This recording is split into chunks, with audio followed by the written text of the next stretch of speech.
ಎರಡು ಮೂರು ಪ್ರಮುಖ ವಿಚಾರಗಳನ್ನ ತಮಗೆ ತಿಳಿಸಬೇಕು ಅಂತೇಳಿ. ಒಂದು, ಇವತ್ತು ನಮ್ಮ ಗಡಿ ಪ್ರದೇಶ ವಯನಾಡು, ಇಲ್ಲೇ ಪಕ್ಕದಲ್ಲೇ ಗುಂಡ್ಲುಪೇಟೆ ಪಕ್ಕ ವಯನಾಡು, ಚಾಮರಾಜನಗರ ಜಿಲ್ಲೆ ಪಕ್ಕ ಹಳ್ಳಿಗಳೆಲ್ಲ ಕನ್ನಡಿಗರು ಎಲ್ಲ ಇದ್ದಾರೆ. ಇವತ್ತು ಅಲ್ಲಿ ಆಗಿರುವ ದುರಂತ ಎಲ್ಲರಿಗೂ ನೋವು ತಂದಿದೆ. ನೂರಾರು ಜನ ಪ್ರಾಣವನ್ನು ಕಳ್ಕೊಂಡಿದ್ದಾರೆ. ಇಡೀ ದೇಶವೇ ಒಂದು ರೀತಿ ನೋವಿನಲ್ಲಿದ್ದಾರೆ. ನಾವು ಪ್ರಾಣ ಕಳ್ಕೊಂಡವರು, ಆಸ್ತಿ ಕಳ್ಕೊಂಡವರು ನೋವಿನಲ್ಲಿರೋ ಜೊತೆಯಲ್ಲಿ ನಾವು ಭಾಗಿಯಾಗ್ತೀವಿ. ಕರ್ನಾಟಕ ಸರ್ಕಾರನೂ ಇದರಲ್ಲಿ ಯಾವುದೇ ಭೇದ ಭಾವನೆ ಇಲ್ಲದೆ ಹೆಚ್ಚಿನ ರೀತಿಯಲ್ಲಿ ಹಣದ ಸಹಾಯವನ್ನು ಮತ್ತು ಯಾವ್ಯಾವ ರೂಪದಲ್ಲಿ ಔಷಧಿ ಇರ್ಬೋದು, ವೈದ್ಯರುಗಳಿರ್ಬೋದು, ಇದೆಲ್ಲವನ್ನೂ ಕರ್ನಾಟಕ ಸರ್ಕಾರ ಮಾಡಬೇಕು ಅಂತೇಳಿ ಕಳಕಳಿಯಿಂದ ಒತ್ತಾಯ ಮಾಡ್ತಾ ಇದ್ದೀನಿ. ಮೊನ್ನೆ ತಾನೇ ವಿಧಾನಸಭೆ ಮುಗೀತು. ವಿಧಾನಸಭೆ ಬಹಳ ಗಂಭೀರವಾಗಿ ಮುಗಿಲಿಲ್ಲ. ಅಲ್ಲಿ ನಡೆದ ವಿದ್ಯಮಾನಗಳು ರಾಜ್ಯದ ಜನರಿಗೆ ತಲೆ ತಗ್ಗಿಸಂಗಿತ್ತು. ಸಂವಿಧಾನಕ್ಕೆ ಅಪಚಾರವಾಯಿತು. ಅದು ಮಾತಿನ ಮನೆ. ಮಾತು ಎಲ್ಲ ಗಾಂಭೀರ್ಯ ಕಳೆದೋಯ್ತು. ಏಕವಚನದಲ್ಲಿ ಒಬ್ಬರಿಗೊಬ್ಬರು ಮಾತನಾಡಿದ್ರು. ಅಲ್ಲಿ ಮುಖ್ಯಮಂತ್ರಿ ಅವರ ಗಾಂಭೀರ್ಯ, ಅವ್ರಿಗೆ ಯಾವ ರೀತಿ ಗೌರವ ಕೊಡಬೇಕು ಅದು ಯಾವುದೂ ಇಲ್ಲ. ಸಿಕ್ಕಾಬಟ್ಟೆ ಮಾತನಾಡಿದ್ರು. ಅದಾದಮೇಲೆ ಧರಣ ಮಾಡತಕ್ಕಂಥ ಅವಶ್ಯಕತೆ ಇವತ್ತು ಬಂದಿರಲಿಲ್ಲ. ಇವತ್ತು ಶಾಸನಸಭೆಯ ಒಳಗೆ ಹಗಲು ರಾತ್ರಿ ಧರಣ ಮಾಡುವ ಪರಿಸ್ಥಿತಿ ಬಂದಿರಲಿಲ್ಲ. ಮಾತು ಎಷ್ಟು ಅವಕಾಶ ಇತ್ತು ಅಂತಂದರೆ, ಮಾತಿನಲ್ಲಿ ವಿರೋಧ ಪಕ್ಷ ಆಡಳಿತ ಪಕ್ಷವನ್ನು ಕಣ್ಣೀರು ತರ್ಬೋದಾಗಿತ್ತು. ಪ್ರತಿಯೊಬ್ಬರೂ ಸಮಗ್ರವಾಗಿ ಚಿಂತನೆ ಮಾಡಿ, ಎಷ್ಟು ಸಮಸ್ಯೆಗಳಿದೆ ನಮ್ಮಲ್ಲಿ, ರಾಜ್ಯದ ಸಮಸ್ಯೆಗಳಿಷ್ಟಿದೆ.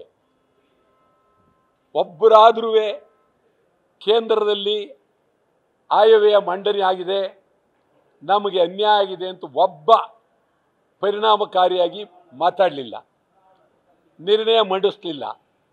ಸರ್ವಾನುಮತದ ನಿರ್ಣಯವನ್ನು ಮಂಡಿಸಿ ಕೇಂದ್ರ ಸರ್ಕಾರಕ್ಕೆ ಬಿಸಿ ಮುಟ್ಟಿಸಬೇಕಾಗಿತ್ತು, ಎಚ್ಚರಿಕೆ ಕೊಡಬೇಕಾಗಿತ್ತು ಸರ್ವಾನುಮತದಿಂದ. ಇದಲ್ಲೇನು ಆಡಳಿತ ಪಕ್ಷ ವಿರೋಧ ಪಕ್ಷ ಅಂತಲ್ಲ, ಮಾಡಬೇಕಾಗಿತ್ತು. ಮಾಡಿ ಹಣಕಾಸಿನ ಸಚಿವರು ಕರ್ನಾಟಕದಿಂದ ತಾವು ರಾಜ್ಯಸಭೆಗೆ ಗೆದ್ದಿದ್ದೀರಿ, ಕರ್ನಾಟಕಕ್ಕೆ ಅನ್ಯಾಯ ಮಾಡಿದ್ದೀರಿ, ಈ ಕೂಡಲೇ ನೀವು ರಾಜೀನಾಮೆ ಕೊಡಬೇಕು ಅಂಥೇಳಿ ಅವರಿಗೆ ಒತ್ತಾಯ ಮಾಡಬೇಕಾಗಿತ್ತು. ಒತ್ತಾಯ ಮಾಡಲಿಲ್ಲ. ಸದನ ಎಷ್ಟು ಗಂಭೀರ. ಮತ್ತು ರಾತ್ರಿ ಇನ್ನು ಮುಂದೆ ನನಗನ್ನಿಸ್ತದೆ, ಸ್ಪೀಕರ್ ಅವರಿಗೆ ನಾನು ಕಳಕಳಿನ ಮನವಿ ಮಾಡ್ತೀನಿ, ಸದನದ ಒಳಗೆ ಮಲಗಕ್ಕೆ ಬಿಡಬೇಡಿ ಯಾರನ್ನು. ಸದನ ಅದದ್ದೇ ಆದಂಥ ಶಕ್ತಿ ಗಾಂಭೀರ್ಯ ಇದೆ. ಮೊಗಸಾಲೆಯಲ್ಲಿ ಮಲಿಕೊಳ್ಳಿ, ಇಲ್ಲೆಲ್ಲಾದರೂ ಮಲಿಕೊಳ್ಳಿ.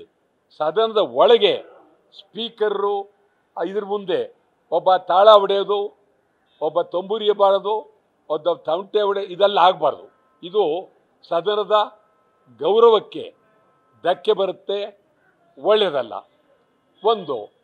ಆಮೇಲೆ ಇತ್ತೀಚಿನ ದಿನಗಳಲ್ಲಿ ಈ ಪಾದಯಾತ್ರೆ ಅನ್ನೋದೆಲ್ಲ ಒಂದು ರೀತಿ ನಾಟಕ ಆಗ್ತಾ ಇದೆ. ಈಗ ಮೇಕೆದಾಟು ಬಗ್ಗೆ ಕಾಂಗ್ರೆಸ್ನವ್ರು ಪಾದಯಾತ್ರೆ ಮಾಡಿದ್ರು, ಅದು ನಾಟಕ. ಅದು ಮೇಕೆದಾಟಿನಿಂದ ಬೆಂಗಳೂರಿಗೂ ಪಾದಯಾತ್ರೆ ಅಂತ ಹೇಳಿ ದೊಡ್ಡ ನಾಟಕ. ಪಾದಯಾತ್ರೆ ಒಳ್ಳೆದಲ್ಲ. ಈಗ ಇವರು BJP JDS ಇವರು ಪಾದಯಾತ್ರೆ, ಆ ಪಾದಯಾತ್ರೆ ಅನ್ನೋದಕ್ಕೆ ಗೌರವ ಹೋಗುತ್ತೆ. ಮಹಾತ್ಮ ಗಾಂಧೀಜಿಯವರು ಪಾದಯಾತ್ರೆಗಳನ್ನು ಯಾತಕ್ಕೋಸ್ಕರ, ಸತ್ಯಕ್ಕಾಗಿ, ಸತ್ಯದ ಒಂದು ಬೆಳಕನ್ನು ಚೆಲ್ಲೋದಕ್ಕಾಗಿ ಪಾದಯಾತ್ರೆ.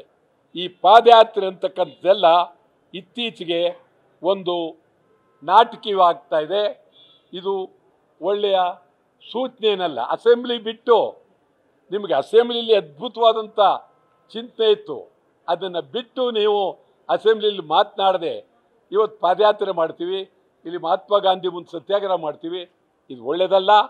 ಅಸೆಂಬ್ಲಿ ಅಂದರೆ ಏನು ಅನ್ನೋದನ್ನ ಮೊದಲು ವಿರೋಧ ಪಕ್ಷದವರು, ಆಡಳಿತ ಪಕ್ಷದವರು ತಿಳ್ಕೊಂಡು ಭಾಳ ಗಾಂಭೀರ್ಯವಾಗಿರಬೇಕು. ತಮಗೆ ಹೇಳ್ತೀನಿ, ನಿಮಗೆ ಹಿಂದೇನು ಹೇಳಿದ್ದೀನಿ, ಈಗಲೂ ಹೇಳ್ತೀನಿ, ನಾನು ಒಂದು ದಿನ ಶಾಸನಸಭೆಗೆ ಗೈರಾಜರಾಗಲಿಲ್ಲ. ಒಂದು ದಿನ ಗೈರಾಜರಾಗಲಿಲ್ಲ. ಎಷ್ಟು ಪವಿತ್ರ ಶಾಸನಸಭೆ. ಶಾಸನಸಭೆ ಅಂತ ಪವಿತ್ರ ಮತ್ತೊಂದಿಲ್ಲ. ಅದಕ್ಕೆ ನಾವು ಭಾಳ ಗೌರವ, ಪವಿತ್ರವನ್ನು ನಾವು ಕೊಟ್ಟಿದ್ದೇವೆ. ಮತ್ತು ಕನ್ನಡಿಗರಿಗೆ ಉದ್ಯೋಗ ನಾನು 28ರೊಳಗೆ ಇವರು ಮಾಡ್ತಾರೆ ಅಂತಿದ್ದೆ, ಮಾಡಲಿಲ್ಲ. ಭಾಳ ಬುದ್ಧಿವಂತಿಕೆಯಿಂದ ಈ ಒಂದು ಮಸೂದೆಯನ್ನು ಮಂಡಿಸಲಿಲ್ಲ. ಯಾರೂ ಶಾಸನಸಭೆಯಲ್ಲೂ ಯಾಕೆ ಮಂಡಿಸಲಿಲ್ಲ ಅಂತ ಕೇಳಲಿಲ್ಲ. ಈಗಲೂ ಸರ್ಕಾರಕ್ಕೆ ನಾನು ಭಾಳ ಕಳಕಳಿಯಿಂದ ಒತ್ತಾಯ ಮಾಡ್ತೀನಿ, ಸುಗ್ರೀವಾಜ್ಞೆ ತರುವ ಮೂಲಕ ಭಾಳ ಪ್ರಾಮಾಣಿಕವಾಗಿ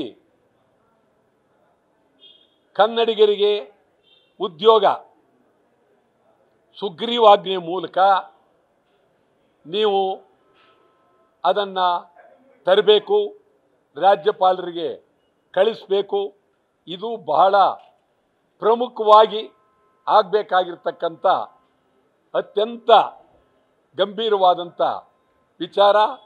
ಆ ದೃಷ್ಟಿಯಿಂದ ಇದು ಇನ್ನೂ ನಾವು 1 ವಾರ 2 ವಾರ ಕಾಯ್ತೀವಿ. ಸರ್ಕಾರನ ಇದನ್ನು ನೀವು ಭಾಳ ಗಂಭೀರವಾಗಿ ತೆಗೆದುಕೊಳ್ಬೇಕು. ಕನ್ನಡಿಗರ ಜೀವನ ಪ್ರಶ್ನೆ.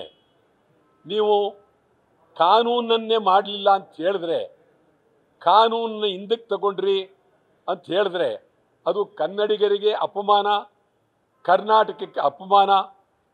ಯಾರೋ ITBT ಮೋಹನ್ ದಾಸ್ ಪೈ ಸೇರಿದಂತೆ ಅವ್ರು ವಿರೋಧ ಮಾಡಿದ್ರೆ ನೀವು ತಗೊಂಡ್ರಿ ಅಂತ ಹೇಳಿದ್ರೆ ಸರ್ಕಾರಕ್ಕೆ ಅಗೌರವ, ರಾಜ್ಯಕ್ಕೆ ಅಗೌರವ ಆಗುತ್ತೆ. ನಾವೆಲ್ಲರೂ ತೀರ್ಮಾನ ಮಾಡ್ತಾ ಇದ್ದೀವಿ, ಮುಂದಿನ ದಿನಗಳಲ್ಲಿ ಎಲ್ಲ ಕನ್ನಡ ಪರ ಸಂಘಟನೆಗಳನ್ನು ಸೇರಿಸ್ತೇವೆ. ಅಂತಿಮವಾಗಿ ಸರ್ಕಾರ ನೀವು ತೆಗೆದುಕೊಳ್ಳಿಲ್ಲ ಅಂತ ಹೇಳಿದ್ರೆ ಅಖಂಡ ಕರ್ನಾಟಕ ಬಂದ್ ಮಾಡಬೇಕಾದಂಥ ಕಾಲ ಬರುತ್ತೆ ಅಂತಕ್ಕಂಥ ಎಚ್ಚರಿಕೆಯನ್ನು ನಾನು ಭಾಳ ಗಂಭೀರವಾಗಿ ಹೇಳ್ತಾ ಇದ್ದೇನೆ. ಆ ದೃಷ್ಟಿಯಿಂದ ಇವತ್ತು ಕನ್ನಡಿಗರ ಪ್ರಶ್ನೆ ಇದು ಭಾಳ ಮುಖ್ಯ. ಮತ್ತು ಈಗ ಆಯವ್ಯಯ ಮಂಡನೆ ಆಗಿದೆ ಪಾರ್ಲಿಮೆಂಟ್ನಲ್ಲಿ. ಈಗ ಒಬ್ಬರು ನಮ್ಮವರು ಪರಿಣಾಮಕಾರಿಯಾಗಿ ಕರ್ನಾಟಕ ರಾಜ್ಯಕ್ಕೆ ಅನ್ಯಾಯ ಆಗಿದೆ ಅಂಥೇಳಿ ಯಾರು ಒಬ್ಬರು ಮಾತಾಡಲಿಲ್ಲ. ನಿಜಕ್ಕೂ ಇದು ಅತ್ಯಂತ ಅಗೌರವ. ಶ್ರೀಮಾನ್ ನಿಜಲಿಂಗಪ್ಪನವರು ಇಲ್ಲಿ ಅವರದೇ ಪ್ರತಿಮೆ ಇದೆ. 8ನೇ ತಾರೀಕು ಇದೇ ತಿಂಗಳು, ಅದೇ ಇನ್ನೇನು ಒಂದು ದಿವಸ ಕಳೆದ ಮೇಲೆ ಆಗಸ್ಟ್ 8 ಅವರು ನಿಧನ ಹೊಂದಿದ ದಿನ. ನಾವು ಬಹಳ ಒತ್ತಾಯ ಮಾಡ್ತಾ ಇದ್ದೀವಿ. ನೀವು ಪ್ರಧಾನಮಂತ್ರಿಯವರು ಕರ್ಪೂರಿ ಥಾಕೂರ್ ಅವರಿಗೆ ನೀವು ಭಾರತ ರತ್ನ ಕೊಟ್ಟರಿ, ಸಂತೋಷ, ಅದಕ್ಕೆ ನಮ್ಮದೇನು ಅಭ್ಯಂತರ ಇಲ್ಲ. ಆದರೆ ಕರ್ನಾಟಕದ ಮಹಾಮಹಿಮರು, ಭಾಳ ಅದ್ಭುತವಾದ ವ್ಯಕ್ತಿ. ಅವರಿಗೂ ನೀವು ಭಾರತ ರತ್ನ ಕೊಡಬೇಕು.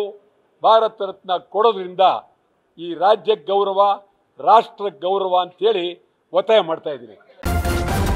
ನ್ಯೂಸ್ ಫಸ್ಟ್ ನಿರ್ಭೀತಿಯಿಂದ ನಿಮ್ಮ ಪರವಾಗಿ.